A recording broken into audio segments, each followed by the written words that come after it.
Perkenalkan, nama saya Rizky Matisari dengan NIM 08609849. Pada video kali ini saya akan menjelaskan hasil praktik saya pada tugas 2 mata kuliah pemrograman berbasis web. Yuk, langsung aja kita mulai. Pada tugas ini ada ketentuannya. Pada halaman stok, mahasiswa harus menampilkan data yang sudah disediakan di e-learning, yaitu bahan ajar CS, dalam bentuk tabel atau list.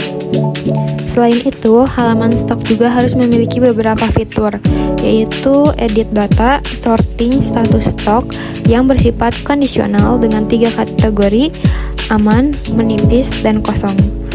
Detail penentuan statusnya kurang lebih seperti berikut, yaitu aman jika stok lebih besar atau sama dengan safety stock, dan seterusnya, sesuai aturan yang telah ditentukan. Selanjutnya, untuk halaman tracking, konsepnya kurang lebih sama dengan halaman stok bahan ajar. Pada halaman ini, kita juga akan menampilkan data dalam bentuk tabel, kemudian menyediakan fitur edit secara create untuk menambahkan data baru.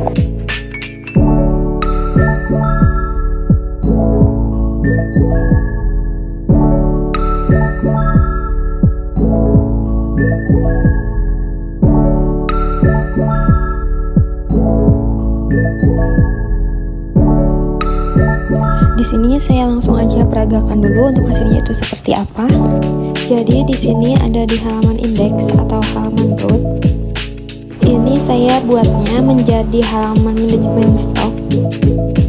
Jadi di sini itu ada 2 section.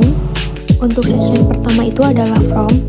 Jadi untuk fromnya ini ada kode judul, kategori, sampai ke catatan. Lalu di bawahnya ini ada data table. Pada data table ini isinya ada kode judul, kategori, sampai ke aksi. Nah, di sini ada status nih. Status ini dia akan aman ketika stok atau kuantitinya itu melebihi dari safety-nya. Nah, karena 28 itu lebih besar dari 20, maka statusnya dia itu aman. Dia ini akan menipis statusnya ketika kuantitinya itu kurang dari safety-nya. Jadi 7 ini lebih kecil dari safety-nya, artinya dia itu menipis. Untuk status yang terakhir adalah kosong, yaitu ketika stok bernilai 0 atau benar-benar sudah habis. Oke, selanjutnya saya akan coba peragakan form yang digunakan kurang lebih seperti ini. Untuk bagian kategori, datanya diambil dari mockup atau dummy data yang sudah disediakan. Kemudian ada data UPBCC yang juga sama mengikuti dari data mockup. Sementara itu, bagian lainnya merupakan free text atau inputan biasa yang bisa diisi sesuai kebutuhan. Untuk bagian validasi, di sini sudah saya tambahkan menggunakan Yup sebagian library validasinya. Jadi ketika seluruh form masih kosong, lalu saya tekan submit, form akan menampilkan pesan validasi seperti ini. Sekarang saya coba isi dengan data baru. Misalnya kode 1541 tes untuk judul tugas 2, kategori MK wajib, lokasi raknya A1, untuk harganya itu 50.000, kuantitinya 50, safety stoknya saya tambahkan 20. Dengan data tersebut, statusnya otomatis akan masuk ke kategori aman. Dan untuk catatannya, contohnya saya tambahkan catatan saja.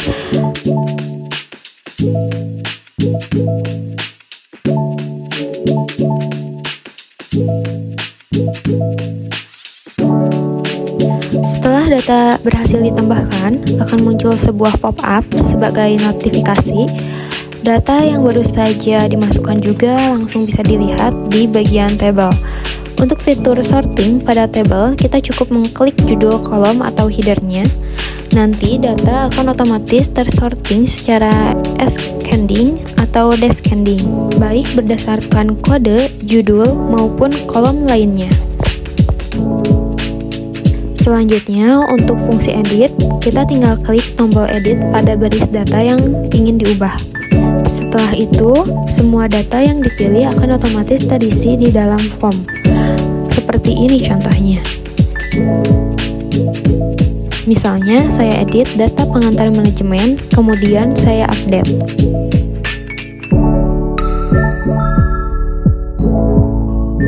Oke, sekarang datanya sudah terupdate menjadi pengantar manajemen update.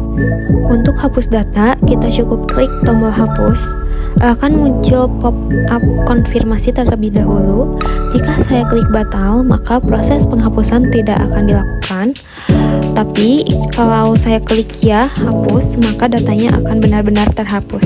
Kurang lebih seperti itu prosesnya. Selanjutnya, pada halaman tracking, tampilannya juga serupa. Di sini terdapat dua section utama, yaitu form dan data tabel. Untuk fungsinya, secara umum juga sama seperti pada halaman manajemen stok, termasuk adanya fitur validasi. Contohnya, jika saya isi name dengan 123, lalu untuk namanya nama adik saya Aditya, kemudian untuk ekspedisi datanya diambil dari mockup atau dummy data, dan tersedia dua pilihan, reguler dan express. Nah, yang ini ya, di sini saya pilih yang reguler. Untuk tanggal saya pilih tanggal hari ini, lalu paket saya isi dengan buku, lalu total biaya saya masukkan 15.000, dan untuk status saya pilih dalam perjalanan. Setelah semua terisi, saya klik tambah data dan datanya langsung muncul di data table. Untuk fitur edit dan hapus, cara kerjanya sama seperti pada halaman manajemen stok. Sebagai contoh, jika saya klik hapus, maka datanya akan terhapus dari tabel. Sekarang untuk penjelasannya, saya mulai dari bagian paling awal. Di proyek ini saya menggunakan view yang dijalankan melalui Vite.js. Pertama, saya bahas dari bagian CSS terlebih dahulu. Untuk stylingnya, saya menggunakan Tailwind CSS yang sudah saya import di bagian awal project. Lalu, untuk index atau root app-nya ada di file main.js. Di file ini terdapat beberapa baris kode penting. Yang pertama adalah proses import CSS agar Tailwind bisa digunakan di seluruh halaman dalam aplikasi.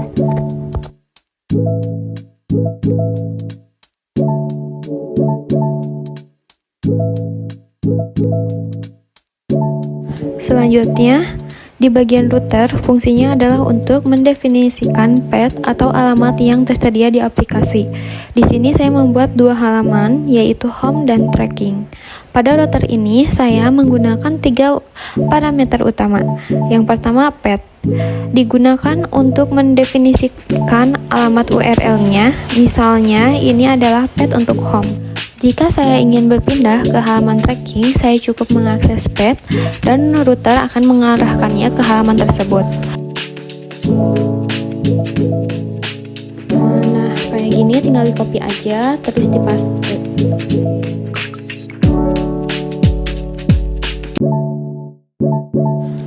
Lalu untuk yang kedua itu name, ini adalah nama rootnya. Namanya bisa disesuaikan sesuai kebutuhan. Di sini saya menggunakan nama home dan tracking. Terus yang ketiga itu komponen. Properti ini menentukan komponen apa yang harus ditampilkan pada path tersebut. Jadi ketika saya mengakses halaman home, router akan menampilkan komponen stok. Dan ketika saya mengakses halaman tracking, router akan menampilkan komponen tracking. Untuk komponennya sendiri, struktur dasarnya tetap sama seperti biasa, menggunakan template view-nya, yaitu menggabungkan antara HTML dan JavaScript.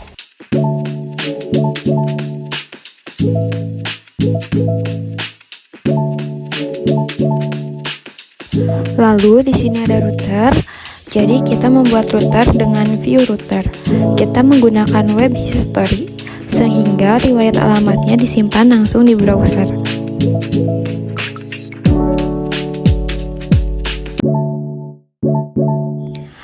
Pada parameter kedua terdapat router dan daftar rootnya dimasukkan ke bagian ini. Oke, kembali lagi ke main.js. Di sini selain router ada juga apps. Isi dari apps ini adalah template, misalnya pada navbar atau elemen navigasi. Navigasi ini saya letakkan di dalam template agar bisa digunakan kembali.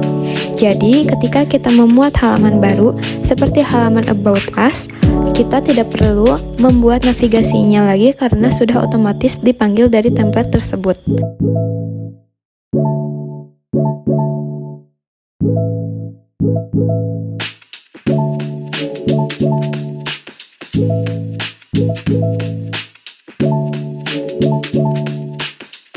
Fungsinya selain membuat komponen jadi dapat digunakan kembali, juga memudahkan ketika ada perubahan menu. Kita cukup mengeditnya di satu tempat saja, yaitu di satu file template tersebut. Lalu di bawahnya terdapat main, yang berfungsi sebagai proofs children-nya atau proof dari root tadi. Pada router terdapat komponen tracking, dan komponen inilah yang akan di-render di router view sesuai dengan halaman yang sedang dibuka. Selanjutnya, untuk komponennya, misalnya saya buka halaman stok terlebih dahulu. Di dalamnya terdapat beberapa bagian, yaitu from dan data table, sesuai yang sudah saya jelaskan di awal.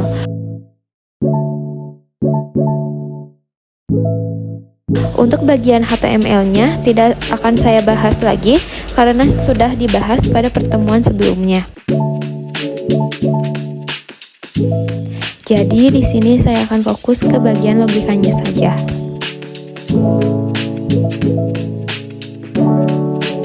Jadi di sini ada sebuah form. Form ini saya beri sebuah aksi bernama save stock.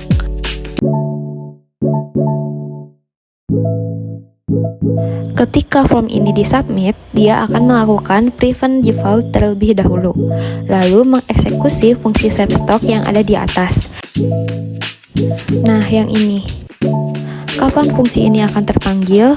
Fungsinya akan berjalan saat button submit ditekan. Buttonnya ada di bagian bawah. Dan jangan lupa untuk tipenya harus submit supaya form bisa berjalan dengan benar. Lalu, apa saja isi dari fungsi save stock ini? Di dalamnya ada proses pengecekan. Apakah form ini sedang dalam mode edit atau tidak? Jika sedang mengedit, maka logikanya yang dijalankan adalah bagian edit. Namun, jika tidak, artinya ini data baru. Maka prosesnya masuk ke bagian else, yaitu melakukan push data baru. Yang mau di-push itu apa? Yang mau di-push adalah value, yaitu data yang diisi di form. Value ini berasal dari properti yang diinput melalui form tadi.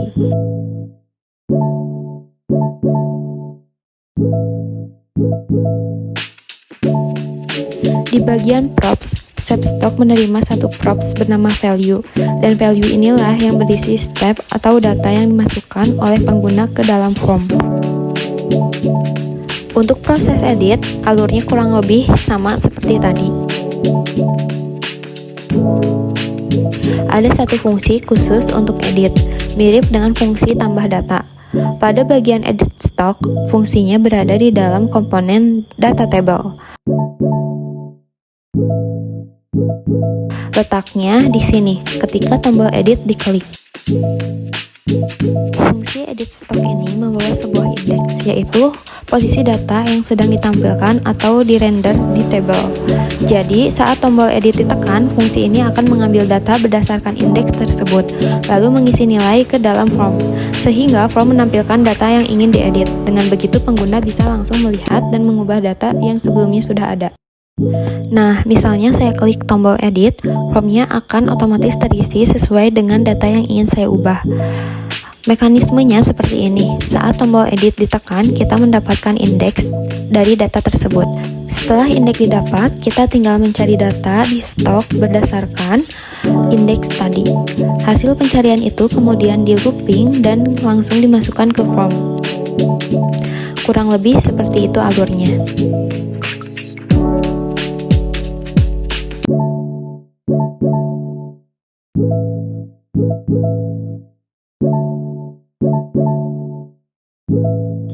Selanjutnya, untuk bagian delete stock, logikanya hampir sama. Di data table, tombol delete juga membawa indeks. Jadi, aplikasi tahu mana yang harus dihapus. Misalnya kita ingin menghapus data terakhir. Indeksnya adalah panjang data dikurangin 1. Ketika tombol delete ditekan, data pada indeks tersebut dihapus. Di sini saya menambahkan swal untuk konfirmasi, sekadar supaya tampilannya lebih bagus. Jadi sebelum menghapus, pengguna harus menyetujui konfirmasi dari swal. Karena ini statusnya lokal, prosesnya hanya permainan, filter, atau splice saja. Ketika data dihapus, array akan difilter ulang sehingga item dengan indeks tersebut hilang.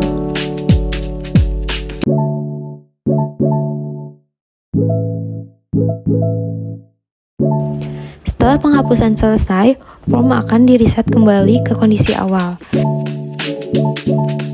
Indeks untuk editing juga di-set kembali ke 0 supaya tidak bentrok dengan logika lainnya. Terakhir, muncul notifikasi dari swal bahwa data berhasil dihapus. Kurang lebih seperti itu. Lalu di halaman delivery, alurnya hampir sama dengan halaman manajemen stok. Di dalamnya juga ada fitur tambah data, edit data, delete data, dan sorting. Untuk sorting, saya membuat fungsi khusus sebagai helper. Mekanismenya seperti ini. Pada bagian table head atau header table, terdapat opsi sort by. Di situ tersedia dua mode, yaitu ascending dan descending.